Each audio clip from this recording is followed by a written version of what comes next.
সাথে আছি, পাশে আছি বলা লোকের অভাব পাবে না, কিন্তু যখন তোমার জীবনে খারাপ সময় আসবে তখনই বুঝতে পারবে কে তোমার সাথে আছে, কে তোমার পাশে আছে।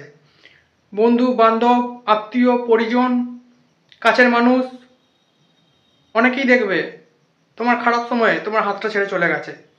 তখন খুব কম সংখ্যক মানুষই তোমার পাশে থাকবে। একমাত্র তোমার পাশে থাকবে তোমার মা বাবা, ভাই বোন, তাছাড়া আর কেউ নয়। আর কিছু খুব ক্লোজ ফ্রেন্ড, তাও হাতে গোনা। জীবনে খারাপ সময় আসলে ভেঙে পড়বে না, কারণ খারাপ সময় আসে তোমাকে জীবনে এগিয়ে নিয়ে যাওয়ার জন্য। আর খারাপ সময় না আসলে কখনো জীবনে এগিয়ে যাওয়া যায় না। এটা বাস্তব অভিজ্ঞতা থেকে আমি তোমাদেরকে, জীবনে আসা হচ্ছে পার্ট অফ লাইফ, আর খারাপ সময়কে ধৈর্যের সাথে মোকাবিলা করা হচ্ছে আর্ট অফ লাইফ। তাই খারাপ সময় আসলে কখনো ভেঙে পড়বে না। চোখে জল থাকুক, ভেতরে অন্তরে কষ্ট থাকুক, কিন্তু নিজের উপর বিশ্বাস হারালে চলবে না। এই বিশ্বাসটা রাখো, যতই খারাপ সময় আসুক তুমি ঠিক উদ্ধার হয়ে যাবে। মানে তোমাকে এই খারাপ সময়ের সাথে লড়াই করতে হবে একটু।